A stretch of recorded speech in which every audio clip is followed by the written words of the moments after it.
like to introduce Adam Lomas, who, before coming to Creighton, had the great privilege of being able to attend Regis Jesuit High School in Denver, Colorado, which, by the way, where he was taught by one of my former students, one of my favorite former students, who's now a teacher at Regis, where he says, Adam says, where his love of theology and Jesuit education were first ignited. Then, following in the footsteps of his two older brothers, who both attended Creighton for their undergrad and graduate studies, he came to Omaha from Littleton, Colorado in 2010. While at Creighton, he has chosen a double major in theology and philosophy and has been involved with the freshman leadership program, the Cortina Community, and the Encuentro Dominicano semester-long study in the Dominican Republic. So I welcome Adam Lomas, who is going to speak to us on the decentralization of power and solidarity through adaptation of the liturgy in Vatican II. Adam. Thank you all for coming, first of all. As Dr. Burke Sullivan said, the title of my paper is The Liturgy in Vatican II, the Decentralization of Power and Solidarity through Adaptation. Enculturation of the Church's worship will be an essential part of our future if our liturgy is to remain a credible force in shaping the Christian life. Understanding the liturgy as a force in Christian life is an axiom that has helped the Catholic Church expand in many positive yet radical ways since the writing and promulgation of the Second Vatican Council's document, Sacrosanctum Concilium, or in English, Constitution on the Sacred Liturgy, which I'll abbreviate to CSL for the duration of the talk. Within the writings of CSL, one not only sees an attempt made by the Church to officially tolerate cultural differences, but also open an invitation to allow active cultural participation within the application of the liturgy.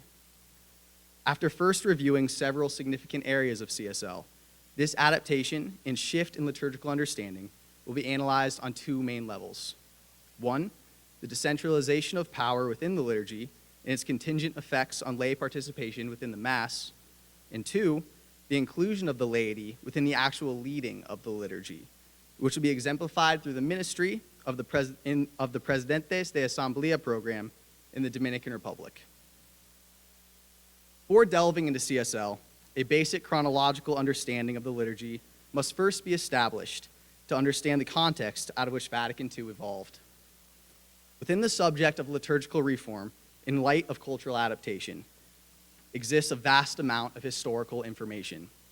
This dates back to early Christian communities who first spoke Aramaic and Greek in their worship, and continues into an extensive collection of liturgical traditions ranging from Pope Damasus in the 4th century to Pope Paul VI in the 20th. The most pertinent place to begin for length management purposes, so I'm not up here standing and talking to you guys for such a long time, is in the 16th century with the Council of Trent. The participants of the Council of Trent were of the opinion that were the Mass to be carried out in each people's vulgar tongue, the divine mysteries, would be celebrated with less reverence.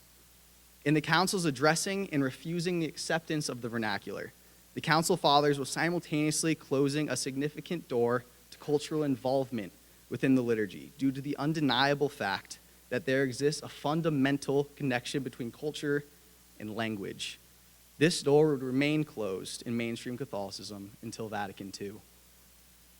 Trent also proclaimed that in order for the sheep of Christ not to suffer discomfort from misunderstanding the spiritual word, the Holy Synod charges pastors and all who have the care of souls that they frequently, during the celebration of Mass, expound either by themselves or others some portion of those things which are read at the Mass. This reference to the liturgical process at Mass by the priest to the congregation revealed much about the hierarchy's perception of lay men and women in the Church, and also the priest's role in the Mass as a whole. The Mass itself was not meant to be interpreted by the people in attendance. Instead, the priest was intentionally given the role of presiding over the Mass and then explaining the details of the Mass from his perspective to the congregation. The people's perceptions of what was celebrated were not taken into account, and the actual wording lost value in the face of priestly explanation. In such a system, participation was reduced for the sake of catechesis and submission rather than active worship. And it was considered normative in the liturgical process. In the section titled, Degree Considering Things to be Observed and Avoided in the Celebration of the Mass, one sees material in Trent that vividly portrayed a church focused on uniformity. No room may be left for superstition. They shall by ordinance and under given penalties provide that priests do not celebrate at any other than due hours, nor employ other rites or other ceremonies and prayers, and in the celebration of masses besides those which have been approved of by the church and have been received by a frequent and praiseworthy usage. Both here and in the following paragraphs, the style of writing emits authority and rigidity. This approach to the liturgy is one that remained constant throughout the years preceding Vatican II, and it is one that would eventually change. While grasping a summary of CSL in its entirety is neither possible nor necessary, it will be helpful to focus on specific sections as they directly relate to changes in the liturgy in response to cultural needs. The first and perhaps most obvious sections to begin with are those in relation to the vernacular. As was stated previously, there exists an essential connection between culture and language. In opening up the doors to the use of vernacular in the liturgy, the bishops of Vatican II simultaneously opened up the doors to cultural acceptance. Amidst the conversations that led to the creation of CSL at the council, one Bishop Kobayashi of Japan, question on the matter stands out as both striking and poignant. Is our unity with the Holy See so feeble that it has to be maintained through rigid uniformity? Ultimately, CSL responds to that question in the negative. Although there undoubtedly were objections, it was by a large margin that the vote regarding the inclusion of the vernacular in the liturgy was approved. Section 36 of CSL declares, since the use of the mother tongue, whether in the Mass, the administration of the sacraments, or in other parts of the liturgy, frequently may be of the great advantage to the people, the limits of its employment may be extended. Active participation is proclaimed as being fundamentally important in the celebration of the liturgy throughout the document. In allowing the use of the vernacular, true cultural participation becomes possible. Also within Section 36 of CSL, one sees a push for cultural inclusion through the territorial authority of the bishops. It is for the competent territorial ecclesiastical authority to decide whether and to what extent the vernacular language is to be used. Their decrees are to be approved, that is, confirmed, by the Apostolic See. And whenever it seems to be called for, this authority is to consult with bishops of neighboring regions, which have the same language. Notice that the vernacular is not only approved of, but also that the bishops are named to be the primary authority in the matters of vernacular approval within their specific diocese. Moreover, it states that when changes in vernacular are to be made, it is encouraged that the bishops seek assistance with other bishops from neighboring regions which speak the same language. This shows what appears to be a very obvious move on behalf of the church to make sure that culture is not ignored within the liturgy. Furthermore, in section 41 and 42 of CSL, it is proclaimed that the bishop is to be considered the high priest of his flock, and that the liturgical life of the parish and its relation to the bishop must be developed in the spirit and practice of the laity and clergy. Efforts must also be made to encourage a sense of community within the parish. This promotion of the liturgical life represents a significant shift in church authority structures, especially in relation to the liturgy. In responding to the same issue, Keith Pecklers writes, this transition is a far cry from the Tridentine emphasis on liturgical centralization, located in what was then called the Congregation for Sacred Rites. Theological justification for such liturgical decentralization lies in the fact that the diocesan bishop is empowered to shepherd that local church and not merely serve as a sort of district representative or middle manager. In establishing authority within the hands of the bishops, according to their respective dioceses, the writers of CSL formed a system that quite intentionally diffused the liturgical power into the hands of those who are closest to the people that they are working with. As is pointed out by Ansgar Chipungo, this development promoted the actualization and celebration of a liturgical life that is ready to adapt to the needs of the local church. Within this dispersal, an approved liturgical change according to cultural identities becomes possible. According to section 37 of CSL, The liturgy of the church does not wish to impose a rigid uniformity in matters which do not affect the faith or well-being of an entire community. Rather, does it cultivate and foster the qualities and talents of the various races and nations. Firstly, by establishing that the liturgy need not be utterly rigid, and second, by giving liturgical power to bishops in their particular diocese, the church accomplished something really significant. It created a system that allows for a deeper realization and amelioration of the liturgy, at least in part, according to the traditions of the people celebrating the Mass together. This represents a shift away from what was declared at the Council of Trent. As John O'Malley states, the councils from Nicaea to Vatican I had a characteristic style of discourse. It consisted in words of threat and intimidation, words of surveillance and punishment, words of a superior speaking to an inferior. But Vatican II eschewed such language. It issued no canons, no anathemas, no verdicts of guilty as charged. CSL puts forth a movement away from strict dogmatic authority, as seen in the Council of Trent, and toward conscious pastoral language, which became indicative of Vatican II.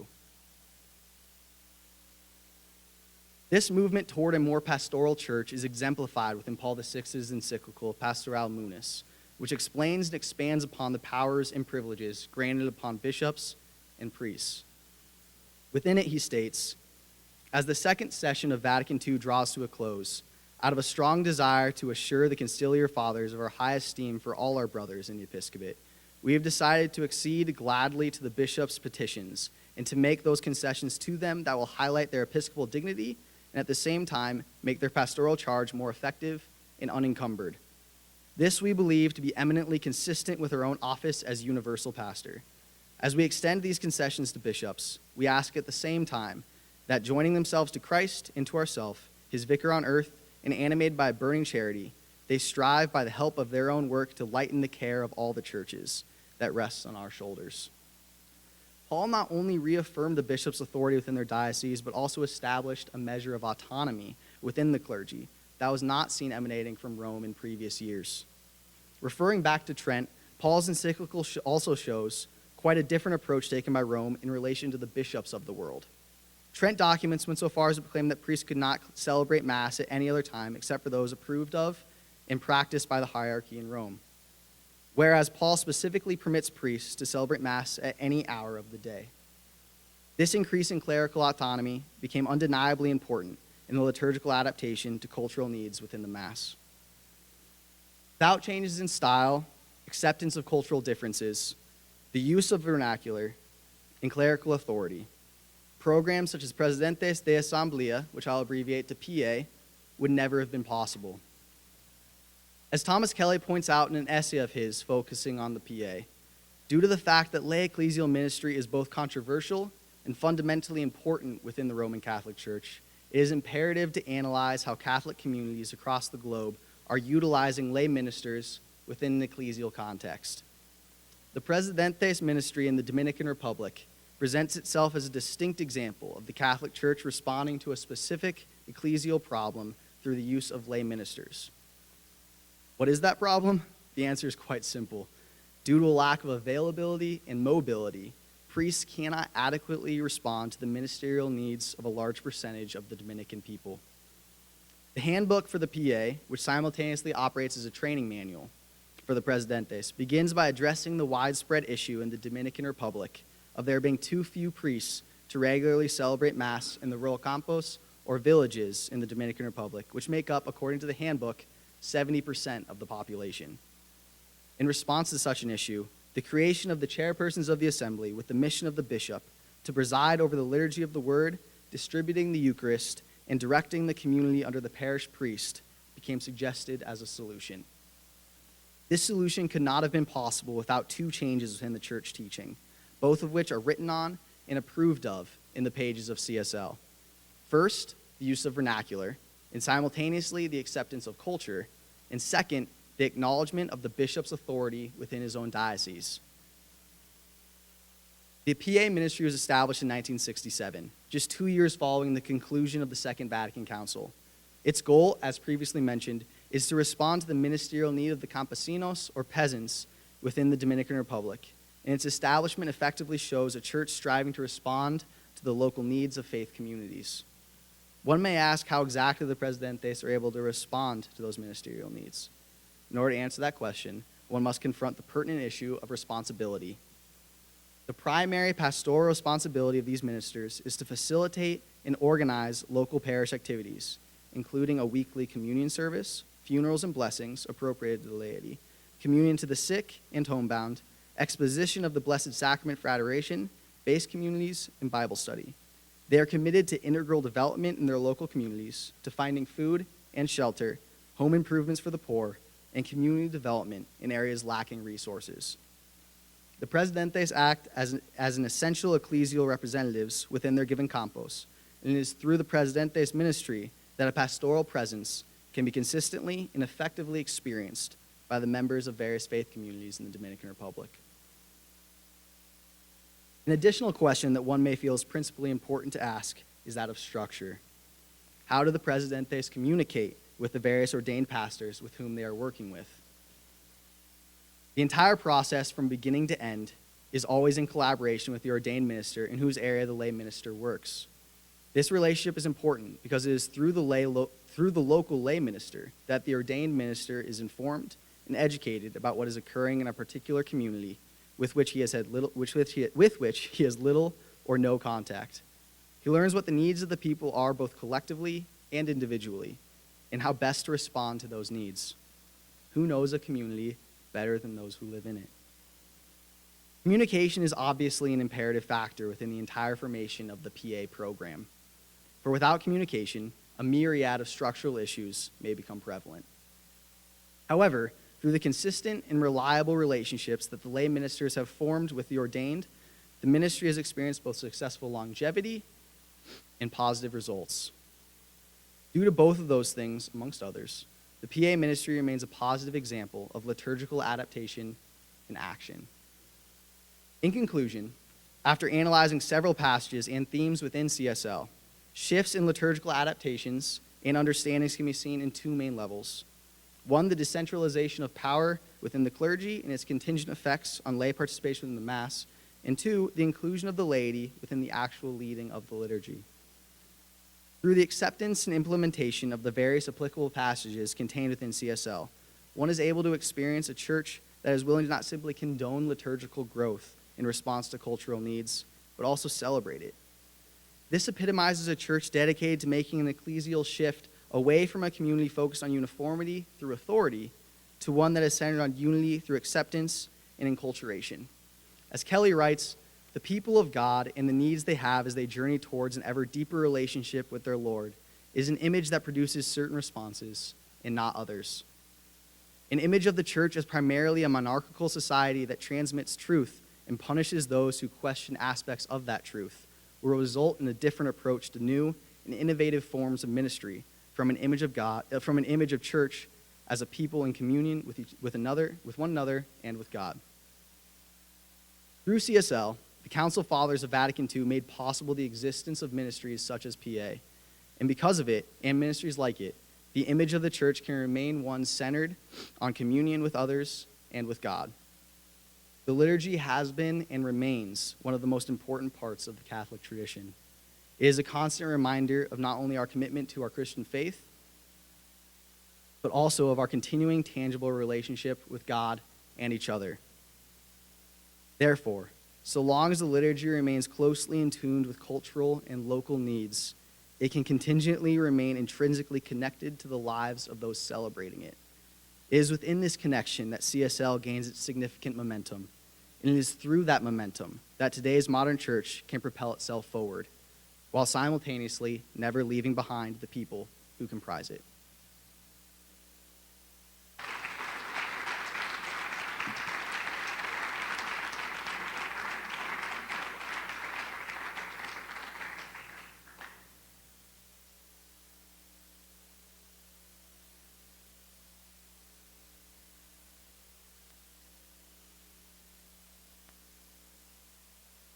Thank you. Thank you, Adam, very much.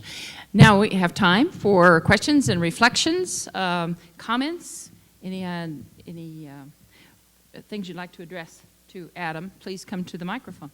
Thank you.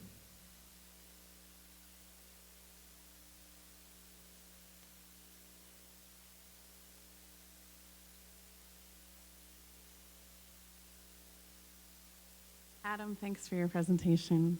Really informative. Do you think that that PA is a ministry that's likely to be extended in a great way in the United States, or a context that we might not have expected it to be because of priest shortages? That's a really good question. I think the PA evolved. The Presidentes. Lift it up. I'm just going to take it out.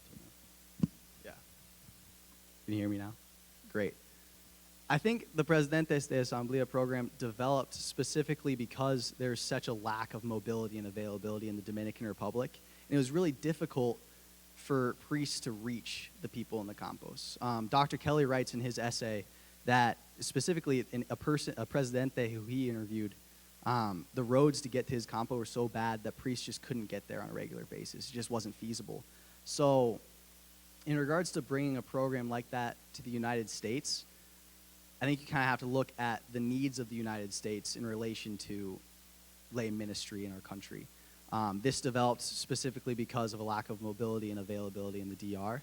But that being said, I think there are definitely areas in the United States that obviously don't have the access or availability of priests. So that being said, entirely it's up to, I think, American bishops and then also the American clergy to really take that step forward. And also for the members of the church who really do feel like they're lacking clergy presence in their communities to speak up about that. So this kind of grew out of the Dominican Republic because of a need and because the people spoke up about it. So if that's to happen in the United States or somewhere else, then I think it really has to grow from really that kind of grassroots movement like it did in the DR. That doesn't directly answer your question, but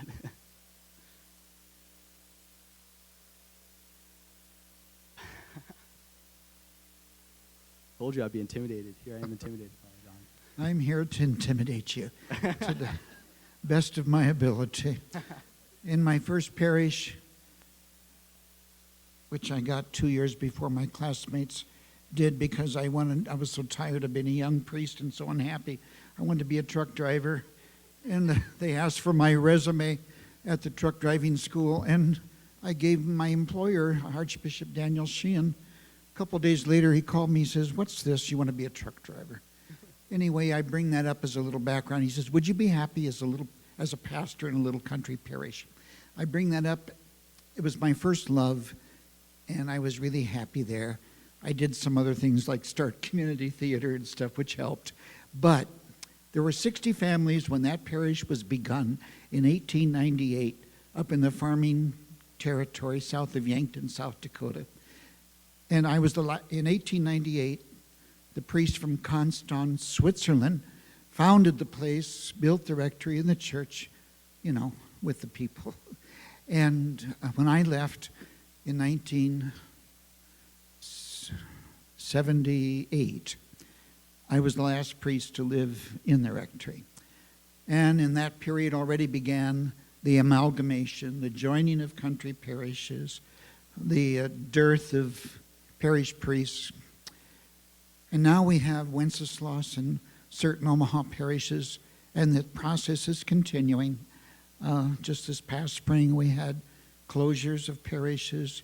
This is very traumatic for parishioners who have been taught all their life to love their parish, to support it, and to love the cohesion and that principle of subsidiarity, which has hardly been brought up here, that everything be done at the smallest, closest level to the people as possible. But they can adapt. People are very adaptable.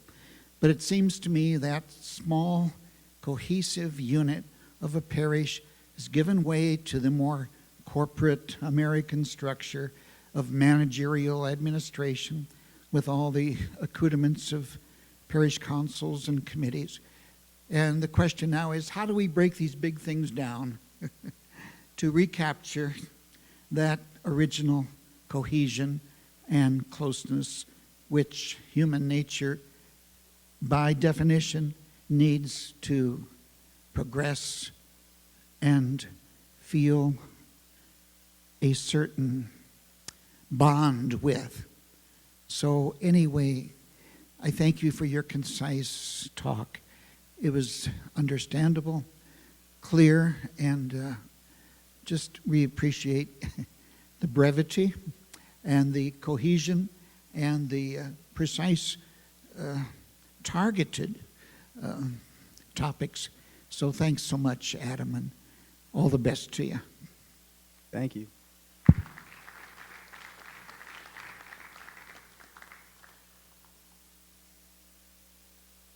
And I wish I could offer a response in regards to making these. I think you're definitely right in regards to really I think you used the word commercial aspect of churches, how they feel so huge now. It doesn't feel like a parish community. But obviously I can't do that. And I think really the answer lies in participation of the people within their specific parishes. You have to feel attached to the people that you're sitting with every week. And in order to feel attached to the people that you're sitting with every week, you have to get to know the people that you're sitting with every week. And sometimes I think that's hard for people in our society to do, and it's something that I think we all have to strive to get towards getting better at. Moving past, these conversations in esoteric circles, and then moving towards an actualization of the ideals we talk about so much. And I think Vatican II addresses really well. Adam, one of the questions that I raised, there are places in the United States, and especially in the rural United States, where we have a significant number of lay parochial vicar. The title I think is pastoral associates. Thank you. Where we have lay pastoral associates or deacons who are pastoral associates and so on. What I understand from the way you're describing the situation in Dominican Republic, though, is it sounds like there's much more coherence among the ministers in their formation and in the way they interrelate to each other and to the priests and to the bishop. So, for example, in this country, you might have 2 or 3 in a diocese, but they may not be in any kind of relationship with others. With other ministers and so on. Do you see that as as making a difference in this whole process? Oh, definitely. And yet again, Dr. Kelly can really speak on this quite extensively. But from what I've read and understand, the communication is really a huge prevalent portion of why the Presidente's ministry has been so successful. Like I said, there's really distinct and structured communication between the Presidentes themselves and then the ordained minister with whom they're working with. Then there's also communication between the Presidentes. Last I read, there were over 700 Presidentes in the DR, which is huge. And so that system of connection that they all provide for each other really is pretty foundational. And there's something where I can't remember the exact number of times that they meet, but I think it's twice a year or maybe once every couple years where they all get together as an entire community of Presidentes, as well as the ordained ministers, the clergy, and the bishops in the DR. And they, yet again, kind of reestablish that community that they're all founded in. And really, Presidentes themselves are almost chosen within the community themselves. So the community sees people who are really drawn towards the church in a really positive way, really drawn towards kind of really draw people towards themselves with a charismatic presence within their community, and they're asked to be Presidentes. It's really cool. So it's a program that thrives in that community, but that's a program that thrives communally within the country as a whole as Presidentes come together and grow from each other. So it's pretty phenomenal.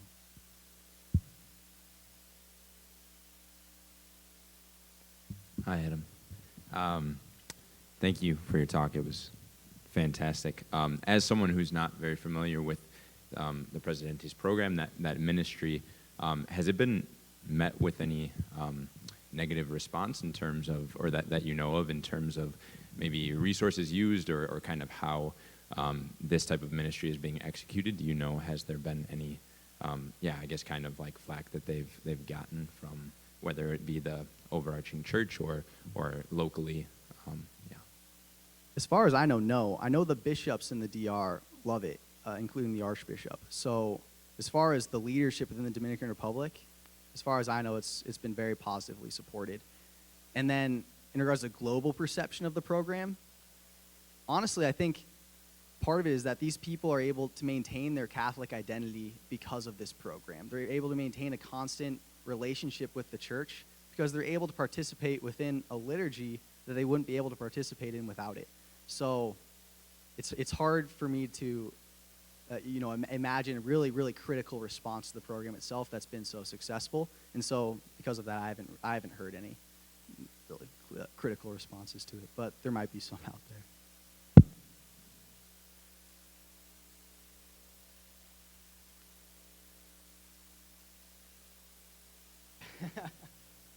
This is sort of awkward.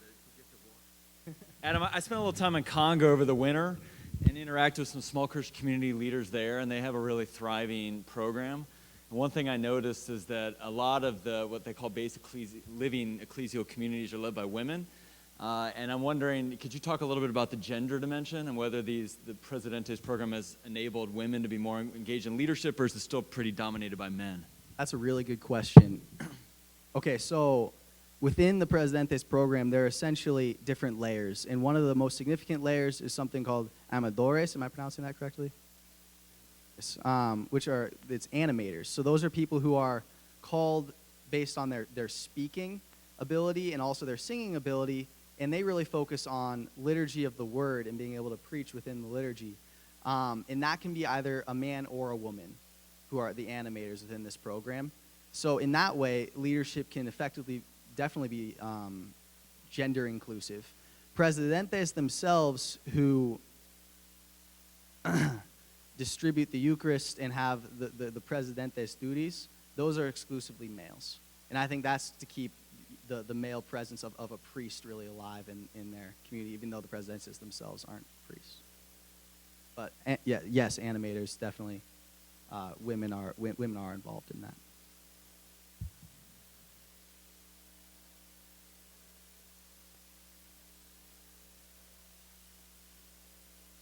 Hi, Adam. So I think one of the really interesting things from more of a global perspective is that in the DR now with the Presidentes program, we've seen a model of lay ministry that really works.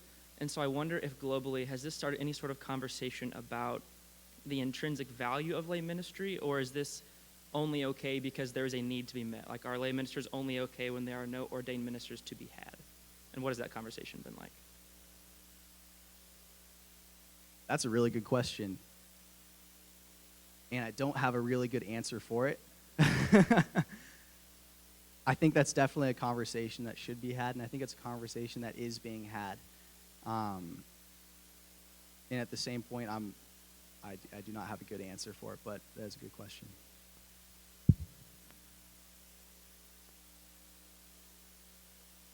Thanks, Adam, for a fine paper. And it's really a case study. Liturgy in general, this program in Dominican Republic, the Presidentes, it's really a case study in the kinds of style that almost any organization, it could be a corporation, it could be a government, it could be a church, goes through, and it's always a mix. The top-down approach and the bottom-up approach.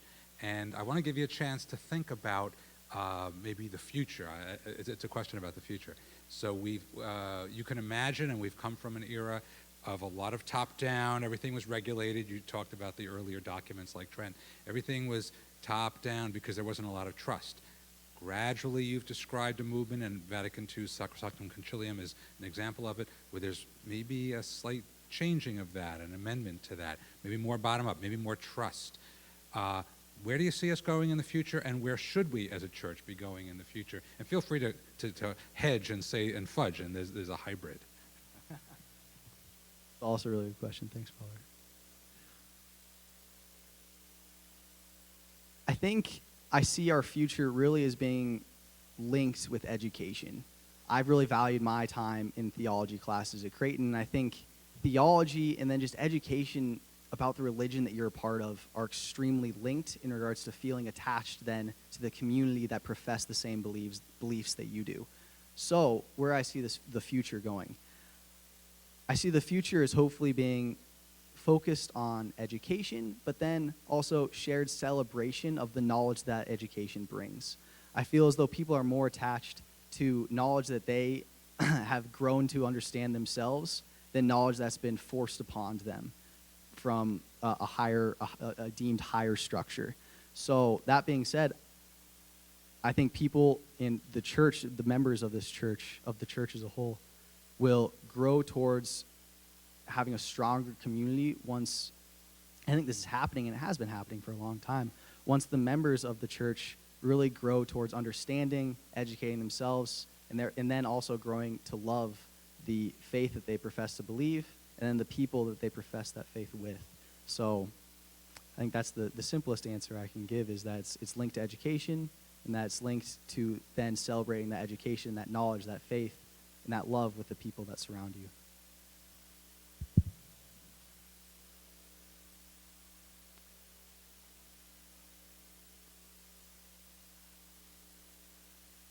I think women have kept the church alive and well since the founding of this country as sisters and nuns.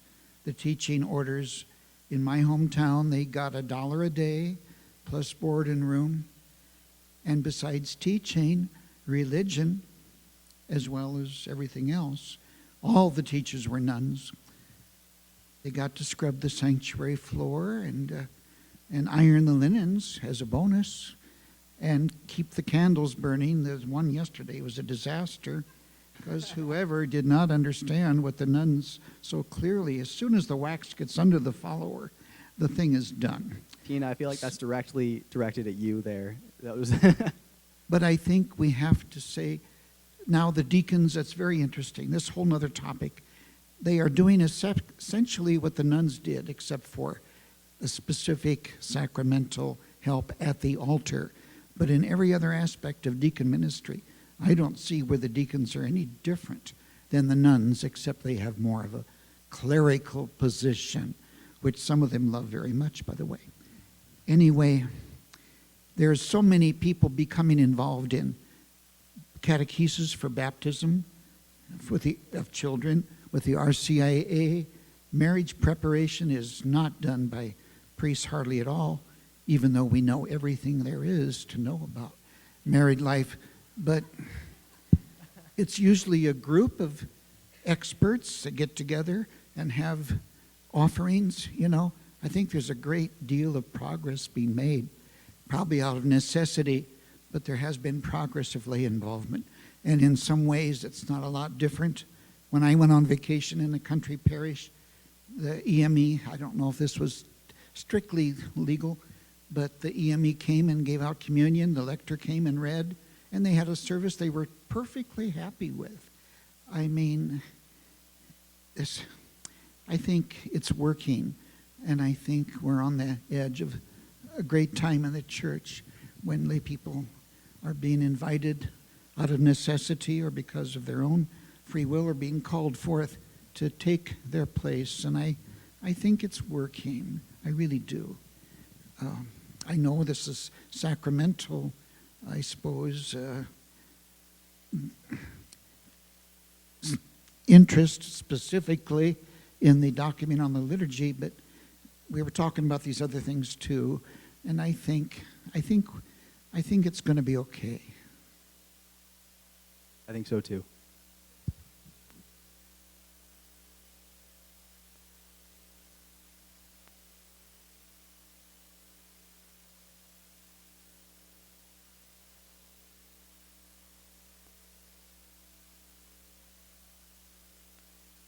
Thank you, Adam, for a delightful presentation.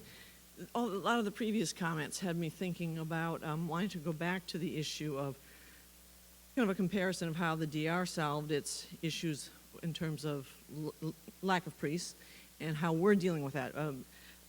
Eileen mentioned that there are places in this country where we have the same problem. I remember being in Grand Junction, Colorado many years ago, and the parish in Grand Junction had all these mission churches that had to be taken care of out in the mountains and so forth. And it really was the sisters, or it was groups of lay people who went off and actually did the liturgical services as you were describing.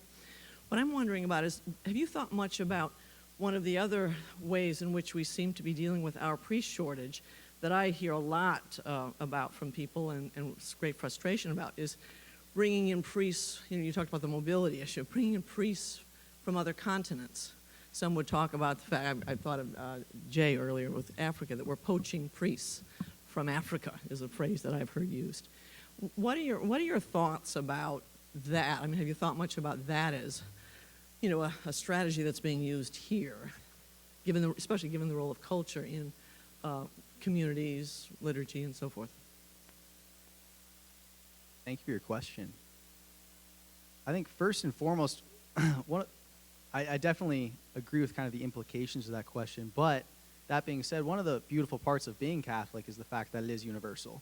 So the idea of being able to share culture itself is really something that's pretty phenomenal, especially within liturgy. So someone coming in from another country, being able to share his culture as a priest with those attending the liturgy in the United States is something that's pretty amazing. That being said, in regards to the lack of priests, I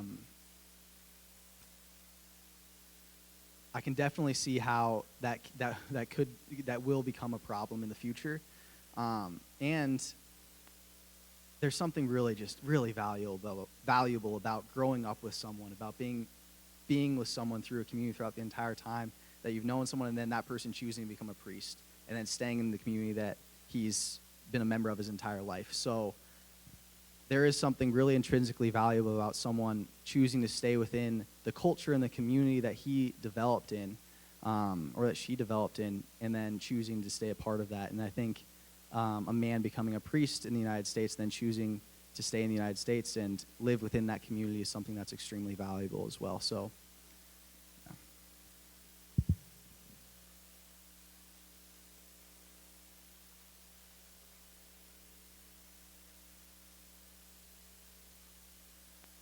So thank you very much, Adam. We really appreciate it.